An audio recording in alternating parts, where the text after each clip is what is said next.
আজ আমি নবম শ্রেণীর পাঠ্যপুস্তকের যে বিষয়টি নিয়ে আলোচনা করব তা হলো মুকুন্দ চক্রবর্তীর লেখা কলিঙ্গ দেশে ঝড় বৃষ্টি। প্রথমেই যে কোনো কবিতা বা গদ্য জানতে গেলে আগে আমাদের কবিকে জেনে আসা খুবই গুরুত্বপূর্ণ। কারণ কবি কোন সময়ের প্রেক্ষাপটে তার কাব্যটি রচনা করেন বা করে থাকেন, সেই সময়ের প্রেক্ষাপটটি আমাদের জানা থাকলে তাহলে কবিতা বা লেখা পড়তে বা বুঝতে খুব সুবিধে হয়। তাই প্রথমেই আমরা মুকুন্দ চক্রবর্তীর জন্ম বা প্রভৃতি বা মুকুন্দ চক্রবর্তী সম্পর্কে আগে একটু জেনে আসি। তোমরা তোমাদের পাঠ্য বইয়ের 91 পৃষ্ঠায় দেখো মুকুন্দ চক্রবর্তী সম্পর্কে লেখা আছে যে মুকুন্দ চক্রবর্তী জন্ম আনুমানিক 1547 খ্রিস্টাব্দে। জন্ম বর্ধমান জেলার দামুন্না গ্রাম। পিতা হৃদয় মিশ্র। ডিহিদার মামুদ শরীফের অত্যাচারে উৎখাত হয়ে তিনি আনুমানিক 1557 খ্রিস্টাব্দে মেদিনীপুরের আড্রা গ্রামের জমিদার বাঁকুড়া রায়ের দ্বারস্থ হন। তার পৃষ্ঠপোষকতায় চণ্ডীমঙ্গল কাব্য রচনা করে কবিকঙ্কন উপাধি লাভ করেন। মধ্যযুগের বাংলা সাহিত্যে তার রচনাতেই প্রথম উপন্যাসের লক্ষণ দৃষ্টিগোচর হয়।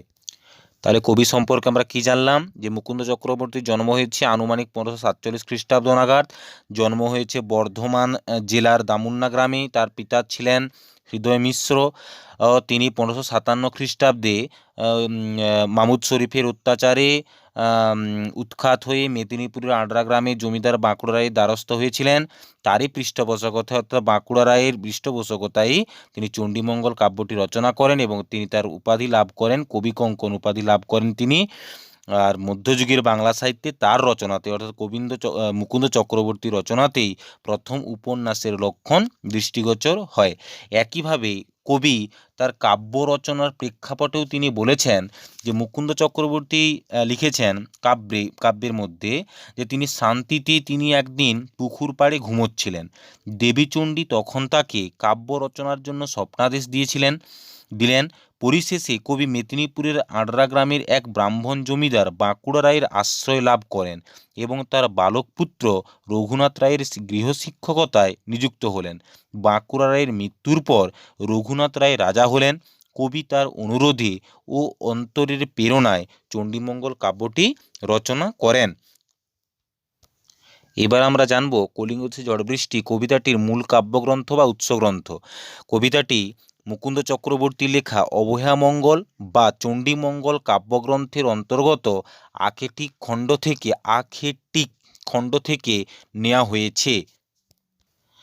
আরেকটি অংশ যেটা জানা খুবই গুরুত্বপূর্ণ তা হলো কাব্য রচনার কাল অর্থাৎ মুকুন্দ চক্রবর্তী যে তার অভয়ামঙ্গল বা চণ্ডীমঙ্গল কাব্যটি রচনা করেছেন সেটা কোন সময়ের রচনা। আনুমানিক ষোড়শ শতাব্দীর শেষ অথবা সপ্তদশ শতাব্দীর শুরুতেই কবি কাব্যটি রচনা করেছেন বলে অনুমান করা হয়েছে।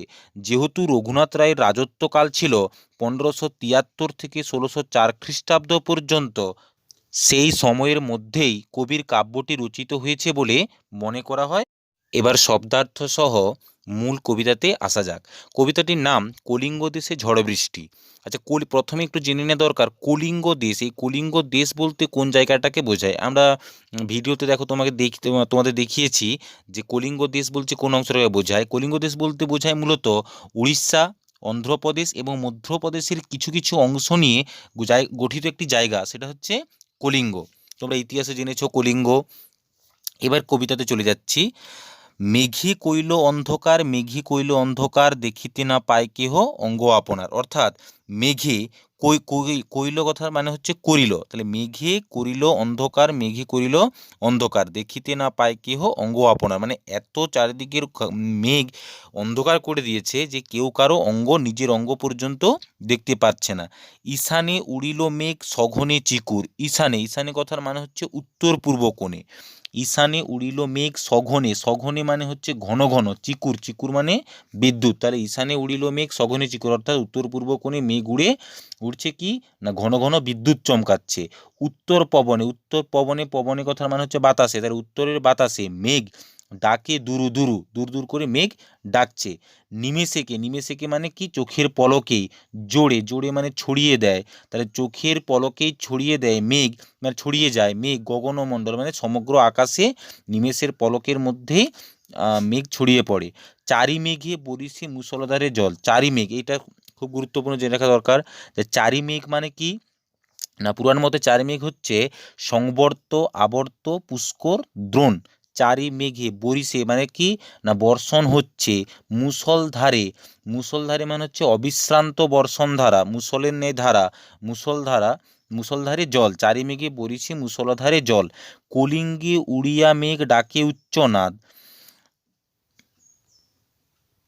কলিঙ্গ বলতে কোন জায়গাটাকে বোঝানো হয়েছিল? উড়িষ্যা, অন্ধ্রপ্রদেশ এবং মধ্যপ্রদেশের কিছু অংশ নিয়ে গঠিত কলিঙ্গ। তাহলে কলিঙ্গে উড়িয়া মেঘ ডাকে উচ্চনাদ, কলিঙ্গে মেঘটা উড়ে গিয়ে উচ্চনাদ অর্থাৎ খুব জোরে জোরে ডাকছে। প্রলয় গনিয়া প্রজা ভাবয়ে বিষাদ, প্রলয় অর্থাৎ ধ্বংস, গনিয়া, গনিয়া কথাটা মানে অনুমান করে, তাহলে ধ্বংস হবে এটা অনুমান করে প্রজারা ভাবয়ে বিষাদ মানে বিষাদগ্রস্ত হয়ে পড়েছে। এটা প্রশ্ন হয় যে প্রলয়, এটা প্রশ্ন পড়ে 3 নম্বর, যে প্রলয় গনিয়া প্রজা ভাবয়ে বিষাদ, অর্থাৎ প্রজারা বিষাদগ্রস্ত হয়ে পড়েছিল কেন। তারপরে হুড় হুড় দূর দূর বয়ে ঘন ঝড়, অর্থাৎ হুড় হুড় দূর দূর করে ঘন ঝড় বইছে। বিপাকে ভবন ছাড়ি প্রজা দিল রড, বিপাকে, বিপাকে পড়ে বিষাদগ্রস্ত হয়ে ভবন মানে ঘর ছাড়ি মানে ছেড়ে দিয়ে প্রজারা দিল রড, রড কথার মানে হচ্ছে দৌড়ে। এটাই 3 নম্বরের প্রশ্ন হয়, যে প্রজারা ঘর দৌড়ে পালিয়ে গিয়েছিল বা ভবন ছেড়েছিল কেন। এই অংশটা তাহলে একবার দেখে নাও। মেঘে কইল অন্ধকার, মেঘে কইল অন্ধকার, দেখিতে না পাই কেহ অঙ্গ আপনার, অর্থাৎ চারিদিকে এত মেঘ করেছে ও মেঘ অন্ধকার করেছে যে কেউ কারো অঙ্গ দেখতে পাচ্ছে না। ঈশানে উড়িল মেঘ সঘনে চিকুর, ঈশানে অর্থাৎ উত্তর পূর্ব কোণে, উড়িল মেঘ, মেঘ উড়ে এসেছে, সঘনে চিকুর অর্থাৎ ঘন ঘন বিদ্যুৎ চমকাচ্ছে। উত্তর পবনে মেঘ ডাকে দুরু দুরু, উত্তরের আকাশ বাতাসে মেঘ দুরু দুরু ডাকছে। নিমেষেকে জোড়ে মেঘ, নিমেষে মানে চোখের পলকে মেঘ জুড়ে গগনমণ্ডল মানে সমগ্র আকাশ মেঘে ছেয়ে গেল। চারি মেঘে বরিশে মুষলধারে ঝড়, চারি মেঘ অর্থাৎ সংবর্ত, আবর্ত, পুষ্কর, দ্রোণ। চারি মেঘে বরিশে মানে বর্ষণ হচ্ছে, মুষলধারে মানে অবিশ্রান্ত জলধারা, চারি মেঘে বরিশে মুষলধারে জল। কলিঙ্গে উড়িয়া মেঘ ডাকে উচ্চনাদ, অর্থাৎ কলিঙ্গ, কলিঙ্গ মানে বলেছি যে উড়িষ্যা, অন্ধ্রপ্রদেশ এবং মধ্যপ্রদেশের কিছু অংশ নিয়ে গঠিত কলিঙ্গ, সেই কলিঙ্গে উড়িয়া মেঘ, মেঘ কলিঙ্গে উড়ে গিয়ে উচ্চনাদ অর্থাৎ জোরে জোরে খুব জোরে ডাকছে। প্রলয় গনিয়া প্রজা ভাবয়ে বিষাদ, অর্থাৎ প্রবল মানে প্রলয় অর্থাৎ ধ্বংস কিছু হবে এটা গনিয়া অর্থাৎ অনুমান করে প্রজারা বিষাদগ্রস্ত হয়ে পড়েছে। হুড়হুড় দূর দূর বয়ে ঘন জল, অর্থাৎ হুড়হুড় দূর দূর শব্দে ঘন জল অর্থাৎ দুর্দান্ত বেগে ঝড় বইছে। বিপাকে ভবন ছাড়ি প্রজা দিল রড, অর্থাৎ বিপাকে পড়ে প্রজারা ঘর ছেড়ে দৌড় লাগিয়েছে। বিপাক কথার অর্থ হচ্ছে বিপদে। এরপরে অংশটা দেখো, ধুলে আচ্ছাদিত হইল যে ছিল হরিত, উল্টিয়া পড়ে শস্য প্রজা চমকিত, অর্থাৎ ধুলায়, ধুলে কথার অর্থ হচ্ছে ধুলায়, আচ্ছাদিত অর্থাৎ হচ্ছে ঢেকে গেল, তাহলে ধুলে আচ্ছাদিত হইল মানে হলো যে ছিল হরিত, হরিত কথার অর্থ অর্থাৎ সবুজ, তাহলে ধুলায় আচ্ছাদিত হইল যে ছিল সবুজ, যা সবুজ ছিল মানে সবুজ মাঠঘাট যা ছিল সমস্ত কিছু ধুলায় আচ্ছাদিত হয়ে গেল। উল্টিয়া পড়ে শস্য প্রজা চমকিত, অর্থাৎ শস্যসমূহ উল্টে পড়ে ঝড়ে, প্রচণ্ড ঝড়ে উল্টে পড়ে প্রজারা চমকিত হয়ে গেল। চারি মেঘে জল দে অষ্টগজরা, চারি মেঘ মানে সংবর্ত, আবর্ত, পুষ্করদন বলাই হয়েছে, সেই চারি মেঘ থেকে জল দে অষ্টগজরাজ, অর্থাৎ অষ্টগজরাজের কি, এখানে পরীক্ষায় একটা প্রশ্ন পড়ে যে অষ্টগজরাজের পরিচয় দাও। যে পুরাণ মতে মনে করা হয় যে আকাশের 8 দিকে 8টি গজ বা হাতি অবস্থিত, সেগুলি হচ্ছে উত্তর দিকে কুমুদ, উত্তর পূর্ব দিকে ঐরাবত, পূর্ব দিকে পুণ্ডরীক্ষ, দক্ষিণ পূর্ব দিকে পুষ্পদণ্ড, দক্ষিণ দিকে অঞ্জন, দক্ষিণ পশ্চিম দিকে বামন, পশ্চিম দিকে সুপ্রতীক এবং উত্তর পশ্চিম দিকে সার্বভৌম। এই হচ্ছে অষ্টগজরাজ।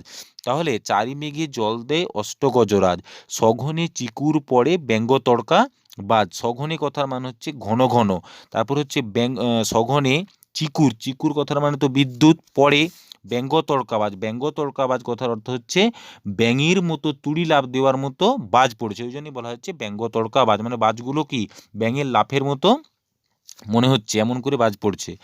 করিকর সমান বরিশে জলধারা। করিকর কথার মানে হচ্ছে হাতির সুর, সমান মানে হাতির সুর জল নিক্ষেপ করে করলে যেমন মানে জলধারা বর্ষিত হয়, ঠিক তেমন তাহলে করিকর সমান বরিশে জলধারা। বরিশে মানে বর্ষিত হচ্ছে বা বর্ষণ হচ্ছে জলধারা।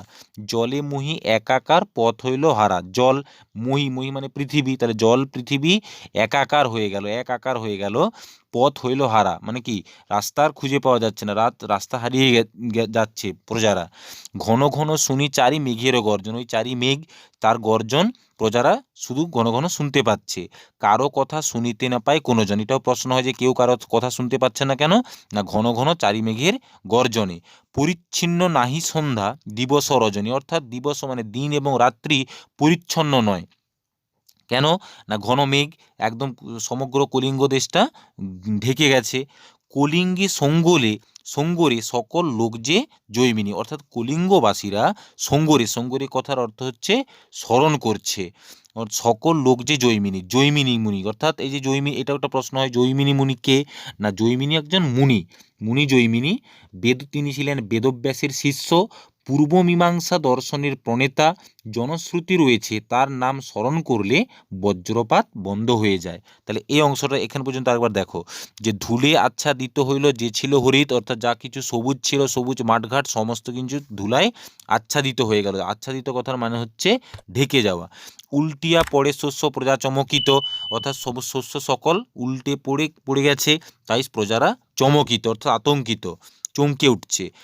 কি হয়, কি হয়, চারি মেঘ মেঘে জল দে অষ্টগজরাজ। চারি মেঘ বলা হয়েছে, চারি মেঘ কি, সংবর্ত আবর্ত পুষ্কর ধন। সেই চারি মেঘ থেকে যেন অষ্টগজরাজ। অষ্টগজরাজের পরিচয় আবার দেখো, যে পুরাণ মতে মনে করা হয় যে আকাশের দিকে আটটি গজ বা হাতি অবস্থিত। সেগুলি হচ্ছে উত্তর দিকে কুমুদ, উত্তর পূর্ব দিকে ঐরাবত, পূর্বে পুণ্ডরীক্ষ, দক্ষিণ পূর্ব দিকে পুষ্পদণ্ড, দক্ষিণ দিকে অঞ্জন, দক্ষিণ পশ্চিম দিকে বামন, পশ্চিম দিকে সুপ্রতীক এবং উত্তর পশ্চিম দিকে সার্বভৌম। এই হচ্ছে অষ্টগজরাজ। সঘনে চিকুর পড়ে ব্যঙ্গ তড়কাবাজ। সঘনে মানে ঘন ঘন চিকুর পড়ে, বিদ্যুৎ চমকাচ্ছে এবং পড়ে ব্যঙ্গ তড়কাবাজ অর্থাৎ ব্যাঙের তুড়ি লাফ দেওয়ার মতো করে বাজ পড়ছে। করিকর অর্থাৎ হাতির সুর সমান বরিশে জলধারা। হাতির সুর যেমন জল নিক্ষেপ করে যেমন পরিমাণ জল বর্ষিত হয়, সেই সমপরিমাণ জলধারা যেন বর্ষিত হচ্ছে। জলে মুহি একাকার পথ হইল হারা। অর্থাৎ জল এবং পৃথিবী সমস্ত কিছু একাকার হয়ে গেছে, তাই প্রজারা রাস্তা হারিয়ে ফেলেছে। ঘন ঘন শুনি চারি মেঘেরও গর্জন। ঘন ঘন চারি মেঘের গর্জন শোনা যাচ্ছে। কারো কথা শুনিতে না পায় কোনো জন, কেউ কারো কথা শুনতে পাচ্ছে না। পরিচ্ছিন্ন নাহি সন্ধ্যা দিবস রজনী। দিন এবং রাত্রি সমান হয়ে গেছে, কেউ কোন মানে সন্ধ্যা দিন রাত্রি পরিচ্ছন্ন পরিষ্কারভাবে বোঝা যাচ্ছে না। কলিঙ্গে সঙ্গরে সকল লোক যে জৈমিনী। অর্থাৎ কলিঙ্গবাসীরা জৈমিনী মুনিকে স্মরণ করছে। ওটা দেখো, হুড় হুড় দূর দূর শুনি ঝন ঝন। অর্থাৎ হুড় হুড় দূর দূর করে ঝনঝন প্রভৃতি শব্দ শোনা যাচ্ছে। না পাই দেখিতে কেহ রবির কিরণ। রবির কিরণ মানে হচ্ছে, রবি মানে সূর্য, তাহলে কেউ সূর্যের কিরণ অর্থাৎ আলো দেখতে পাচ্ছে না। গর্ত ছাড়ি ভুজঙ্গ ভাসিয়া বুলে জলে। অর্থাৎ গর্ত ছেড়ে ভুজঙ্গ, ভুজঙ্গ মানে হচ্ছে সাপ, সাপ ভাসিয়া মানে ভেসে, বুলে মানে ঘুরে বেড়াচ্ছে জলে, তাহলে গর্ত ছেড়ে সাপ জলে ঘুরে বেড়াচ্ছে। নাহি জানি জলস্থল কলিঙ্গ মণ্ডলে। অর্থাৎ কলিঙ্গ মণ্ডলে, কলিঙ্গ দেশে জলস্থল বোঝা যাচ্ছে না।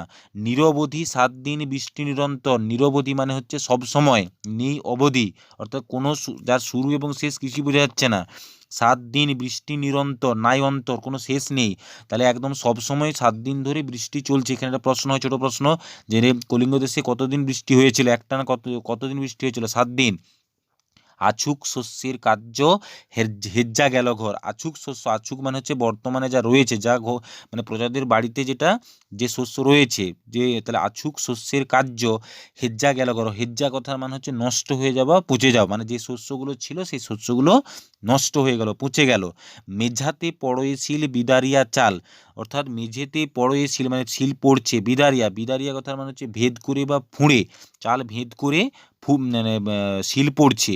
সেটা কেমন, না ভাদ্রপদ মাসে যেন পড়ে থাকা তাল। অর্থাৎ মানে ভাদ্র মাসে ঢোপাঢপ করে যেমন তাল পড়ে গাছ থেকে, সেই তাল পড়ছে এবং তালগুলো যে গাছের তলায় যেমন মানে ছড়িয়ে ছিটিয়ে থাকে, তেমন করেই যেন মেঝেতে চাল ভেদ করে শিলগুলো পড়েছে। তাহলে আবার এই অংশটা দেখো একবার, যে হুড়হুড় দূর দূর শুনি ঝন ঝন, না পায় দেখিতে কেউ রবির কিরণ। মানে কি, মেঘ এবং ওই ঝনঝন বাতাসের আওয়াজ এবং বাজের আওয়াজ প্রভৃতির জন্য প্রভৃতি এবং মেঘে চারিদিকটা অন্ধকার থাকার জন্য কেউ কারো অঙ্গ দেখতে পাচ্ছিল না। তার সাথে সাথে রবির কিরণ, অর্থাৎ এটা একটা প্রশ্ন হয় যে না পায় দেখিতে কেউ রবির কিরণ, কেউ রবির অর্থাৎ সূর্যের কিরণ দেখতে পাচ্ছিল না কেন?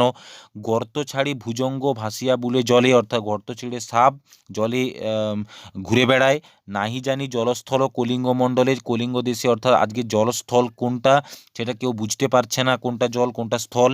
নিরবধি 7 দিন বৃষ্টি নিরন্তর, 7 দিন ধরে একটানা বৃষ্টি হয়েই চলেছে।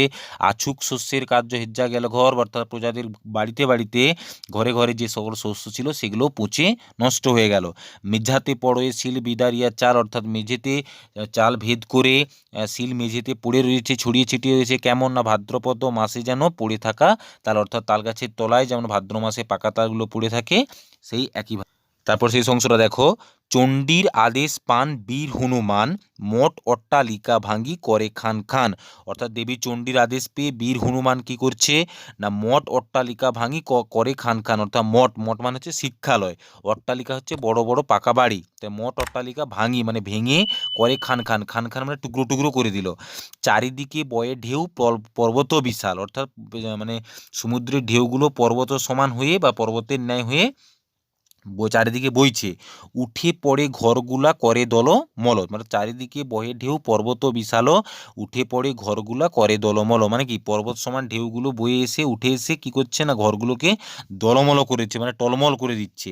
চণ্ডীর আদেশে ধায় নদ নদীগণ, অর্থাৎ আজকে বর্তমানে এই 7 দিন ধরে কি হয়েছে না, নদ নদীরা, কলিঙ্গ দেশের নদ নদীরা কিন্তু নিজে থেকে বইছে না, যেন চণ্ডীর আদেশেই বয়ে যাচ্ছে। অম্বিকা মঙ্গল গান শ্রীকবি কঙ্কন, অম্বিকা মঙ্গল অর্থাৎ কাব্যের নাম, মুকুন্দ চক্রবর্তীর কাব্যের নাম অম্বিকা মঙ্গল। সেই অম্বিকা মঙ্গল গাইছেন কে না, শ্রীকবি কঙ্কন, অর্থাৎ মুকুন্দ চক্রবর্তীর উপাধি ছিল শ্রীকবি কঙ্কন। আর শেষ লাইনে এটা দেওয়ার একটাই কারণ, এটা হচ্ছে মধ্যযুগের কাব্য রচনার এটা একটা নিয়ম হচ্ছে যে শেষে গিয়ে কবি তার কাব্যের পরিচয় এবং নিজের পরিচয় তুলে ধরেন, এটাকে ভণিতা বলা হয়। তাই এখানেও কবি দিয়েছেন যে অম্বিকা মঙ্গল গান শ্রীকবি কঙ্কন। আশা করি বুঝতে পেরেছো। যদি আমার আলোচনাটা ভালো লেগে থাকে তাহলে ভিডিওটিকে লাইক করো এবং চ্যানেলটিকে সাবস্ক্রাইব করে রাখো।